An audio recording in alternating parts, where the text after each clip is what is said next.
partai-partai baru yang selalu muncul ya setiap pemilu kan tidak pernah lolos. Iya. Tidak pernah mendapatkan 1%, 2%.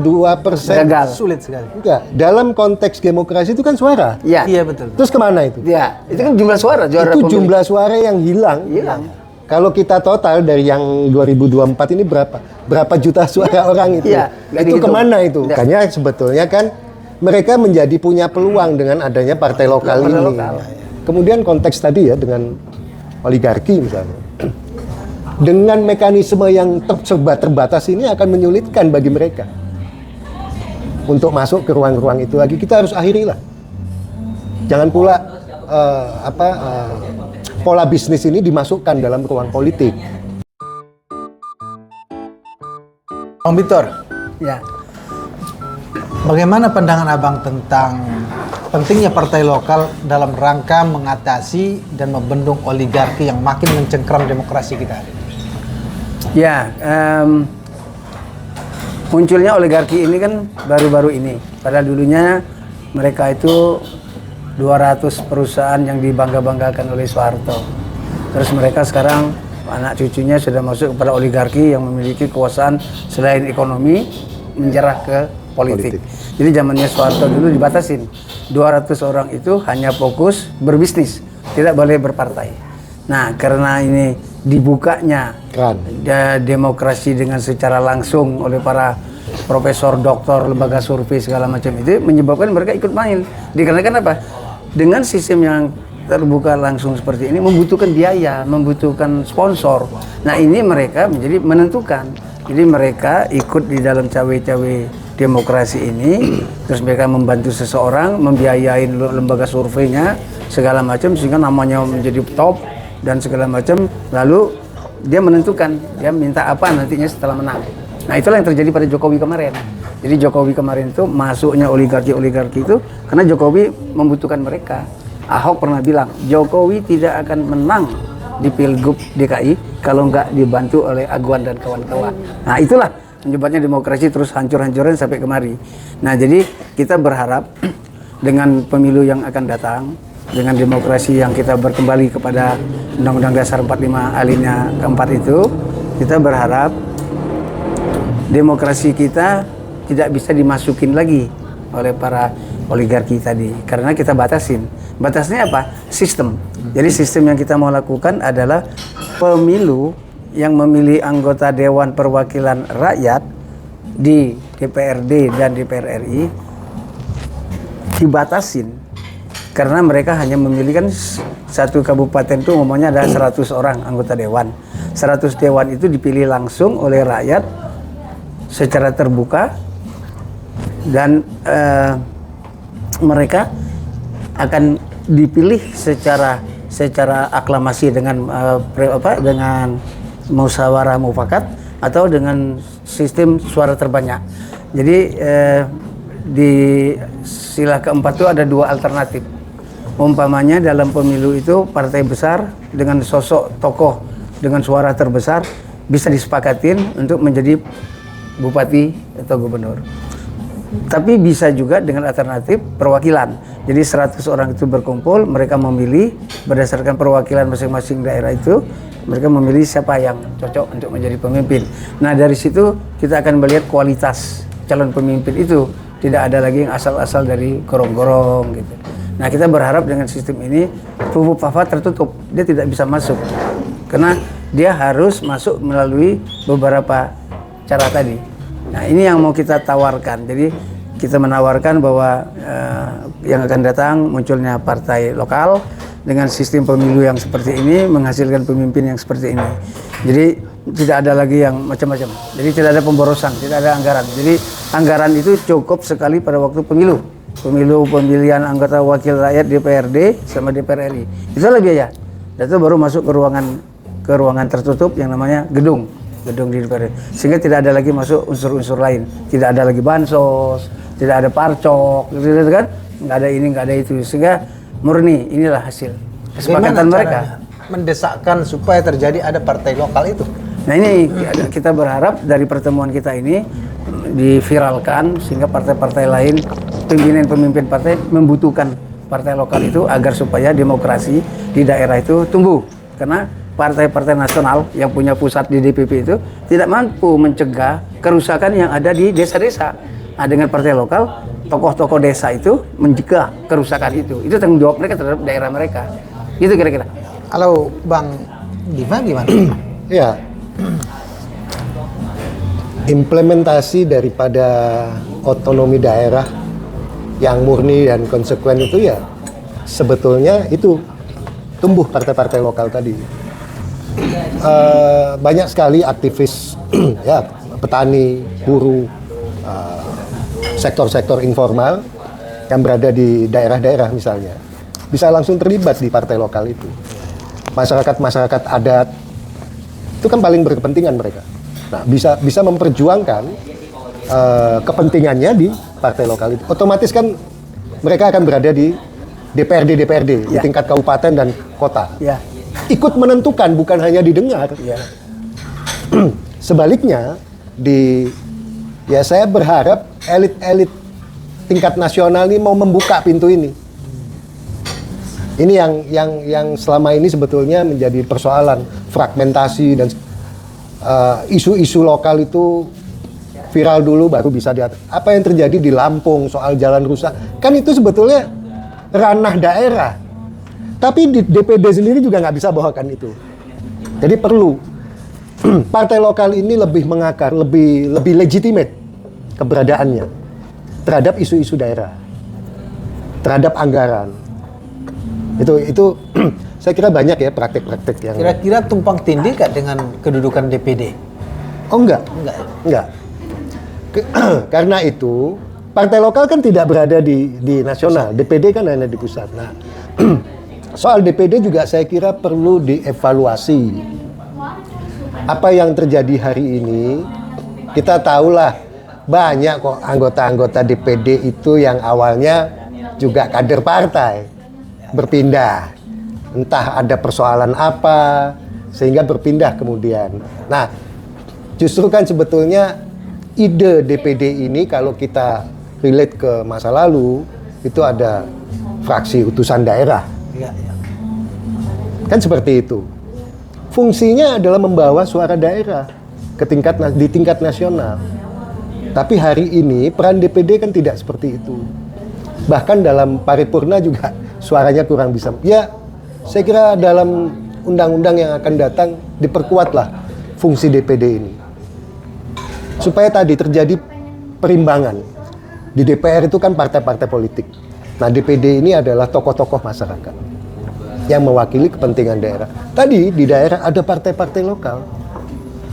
Artinya suara-suara isu-isu di lokal itu ya terlokalisir di situ. Nah, kemudian konteks tadi ya dengan oligarki misalnya. Dengan mekanisme yang serba terbatas ini akan menyulitkan bagi mereka untuk masuk ke ruang-ruang itu lagi. Kita harus akhirilah. Jangan pula pola bisnis ini dimasukkan dalam ruang politik. Itu harus kita bisa akhiri. Saya berharap revisi undang-undang partai politik, sistem pemilu mengarah ke sana. Lebih ke komprehensif gitu. Penyelesaiannya lebih komprehensif, perubahannya lebih komprehensif. Buka ruang-ruang bagi publik. Kandidasi tadi yang disampaikan Bang Bitor misalnya, kandidasinya dibuka ke publik. Libatkan publik di situ. Sehingga begitu masuk di DPR, itu adalah hasil dari sudah diikut sertakan publik di situ. Kan bisa partai melakukan konvensi, melakukan dialog publik. Jadi kandidatnya juga berbicara dikenal oleh masyarakat. Bukan kucing dalam karung. Artinya pemilihan tidak melulu juga pemilihan di DPRD itu tidak demokratis. Sebaliknya, pemilihan langsung jauh lebih demokratis. Ada unsur uang di sana.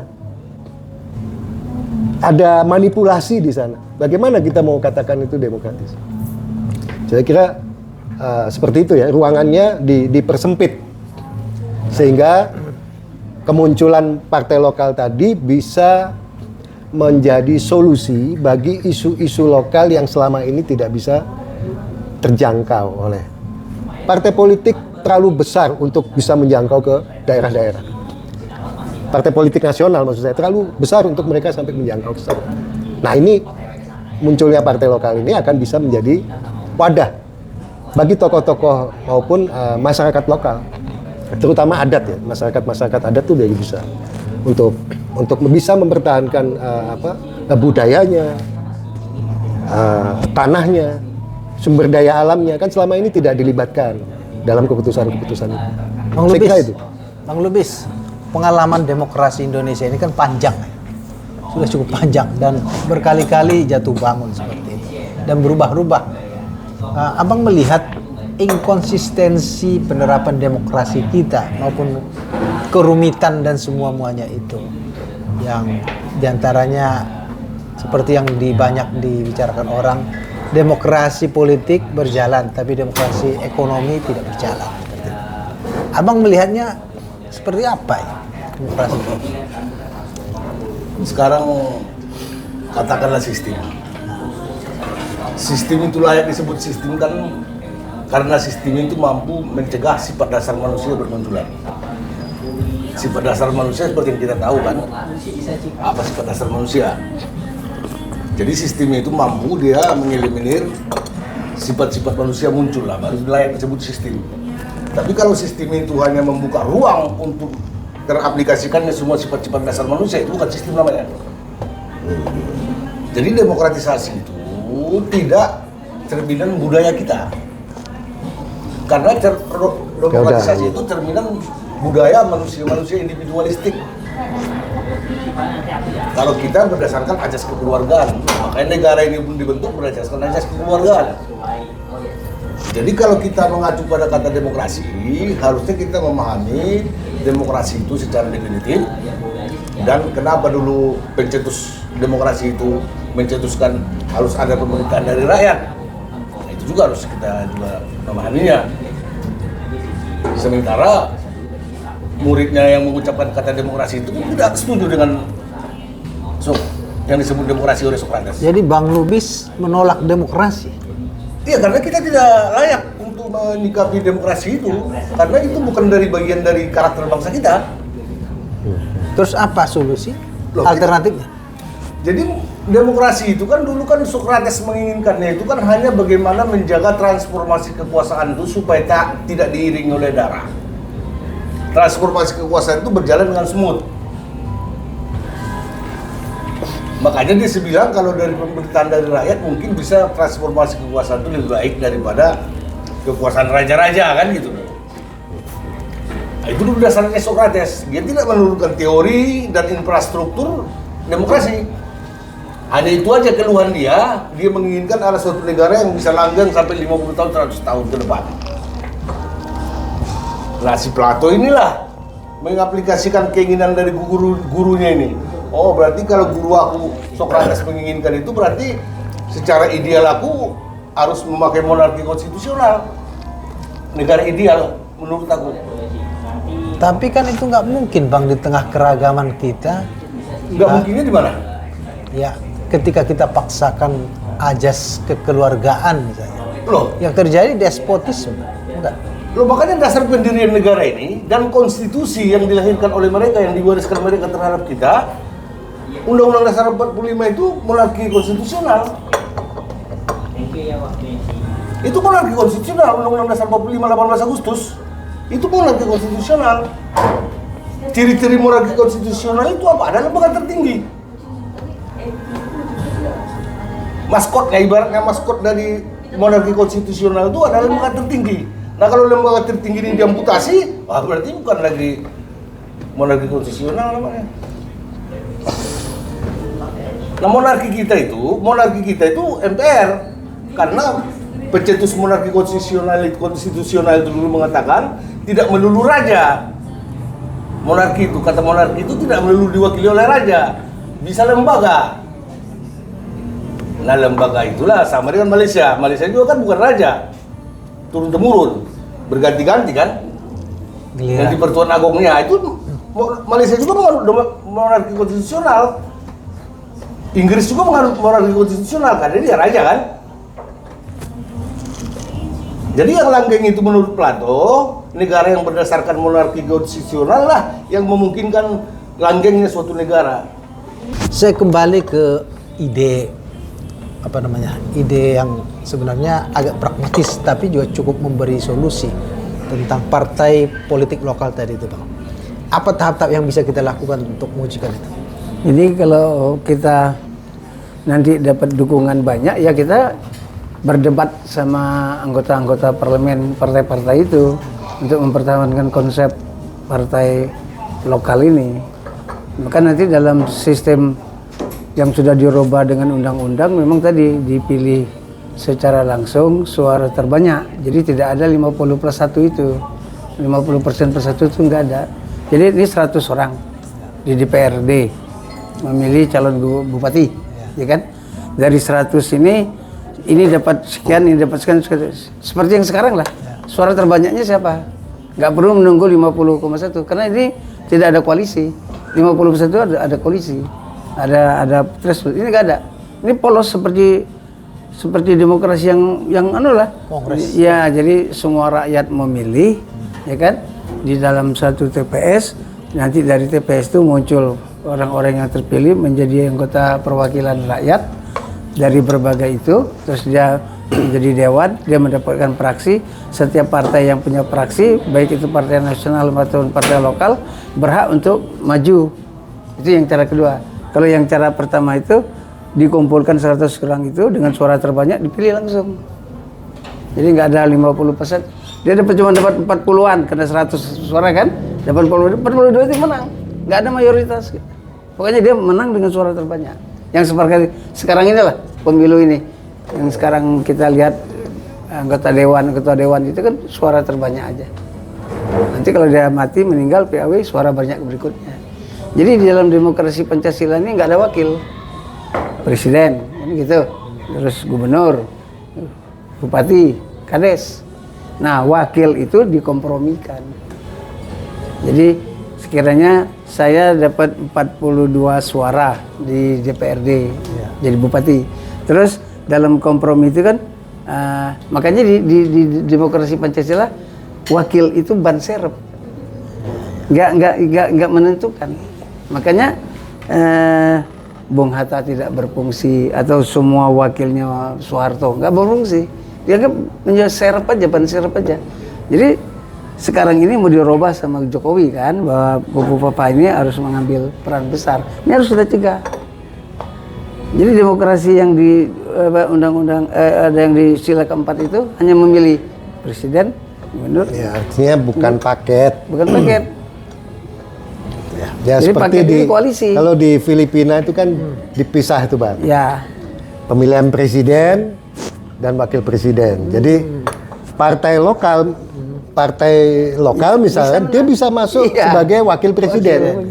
Gitu. Jadi itu fungsinya supaya tadi tidak terjadi konsentrasi kekuasaan. Majority. Itu yang sebetulnya mengerikan ya kalau pola ini diteruskan. Saya khawatir 2034 udah kita nganut partai negara ini, Bang. Iya. Gitu. Sebetulnya akan sama menjadi 3 aja udah. Contoh soal koalisi ya. Koalisi ini coba. Koalisi ini kan jadi satu partai. Iya. Partainya Prabowo. Bukan Jokowi. Sama kan? Berarti kan udah bubar. Nah itu harus dicegah. Sebagai akibat koalisi itu, PDI kemarin nggak bisa maju. Iya. Akhirnya diturunin kan, jadi 7% itu kan. 20% PDI nggak sampai PDI. Terus dirubah sama MK. Artinya kejahatan yang dilakukan bersama itu kemarin menjadi bumerang karena tidak ada kandidat. Kandidatnya sudah dirampas sama Kim itu. Semua partai dikurung. Nah, itulah jahatnya. Partai-partai baru yang selalu muncul ya setiap pemilu kan tidak pernah lolos. Iya. Tidak pernah mendapatkan 1%, 2%. Gagal. Sulit sekali. Enggak. Dalam konteks demokrasi itu kan suara. Iya, betul. Terus kemana itu? Ya, itu kan jumlah suara. Juara Itu pemilih. jumlah suara yang hilang. Kalau kita total dari yang 2024 ini berapa juta suara orang itu? Iya, itu kemana itu? Ya. Hakikat suara rakyat Hakikat demokrasinya hilang. Hilang itu. Makanya sebetulnya kan mereka menjadi punya peluang dengan adanya partai lokal Partai ini. lokal. Bursa Itu yang di lokal-lokal. Bursa Tarrobi itu pernah mengalami. Nah, Dia dan partainya menang di Lahat. Menang di Tapi Lahat. secara nasional partainya nggak lolos. Nggak lolos. Dia batal.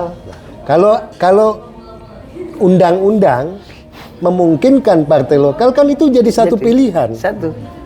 Suatu saat ikut nanti bisa naik ke partai nasional, tapi Ya. jadinya enak gitu ya, berjenjang.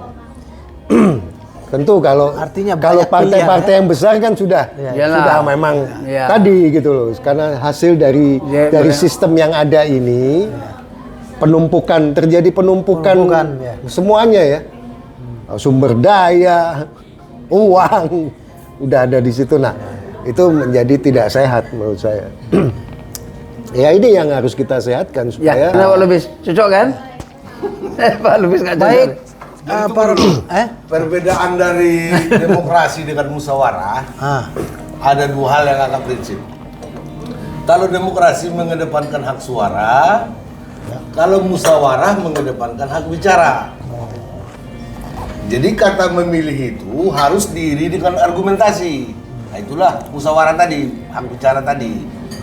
Jadi kalau demokrasi hak suara, aplikasinya colok-colokan kertas. Nah ini sial, nggak ada pertanggungjawaban. Tapi kalau hak bicara ada argumentasi. Kenapa memilih ini? Gini. Ada pengenalan, ada apa segala. Jadi sekarang mana yang kita pilih? Berdasarkan suara atau berdasarkan hak bicara?